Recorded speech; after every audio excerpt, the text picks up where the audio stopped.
السلام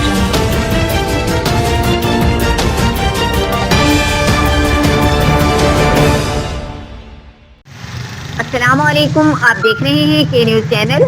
خبر شامل کرتے ہیں عارف والا سے۔ ہمارے بیورو چیف شفیق پھول کی رپورٹ کے مطابق گورنمنٹ پوسٹ گریجویٹ کالج پر چمگادڑوں کے ڈیرے، طلبہ شدید خوف میں مبتلا ہیں۔ کالج کے سارے درخت بڑی بڑی خوفناک چمگادڑوں سے بھرے رہتے ہیں، جن کی غلاظت سے کالج میں گندگی کے ڈھیر لگ جاتے ہیں اور ہر طرف چمگادڑوں کی غلاظت سے بدبو کے پھیلنے سے کلاس روموں میں بیٹھنا محال رہتا ہے۔ کالج کے پروفیسر بھی اس آفت سے پریشان ہیں۔ شام ہوتے ہی ہزاروں کی تعداد میں چمگادڑیں آنا شروع ہو جاتی ہیں، جن سے آس پاس کے محلے میں اور تحصیل ہیڈ کوارٹر اسپتال کے اوپر ہزاروں چمگادڑیں منڈلانا شروع کر دیتی ہیں، جن کی غلاظت سے اسپتال انتظامیہ بھی اسی مسائل کا شکار ہے۔ کالج کے طلبہ، پروفیسر حضرات اور شہری حلقوں نے مقامی انتظامیہ اور متعلقہ اداروں کو مطلع کیا اور کہا کہ ان کا بروقت سدباب کرنا بہت ضروری ہے۔ یاد رہے کہ ان کی لمبائی 4 سے 5 فٹ تک بتائی جاتی ہے۔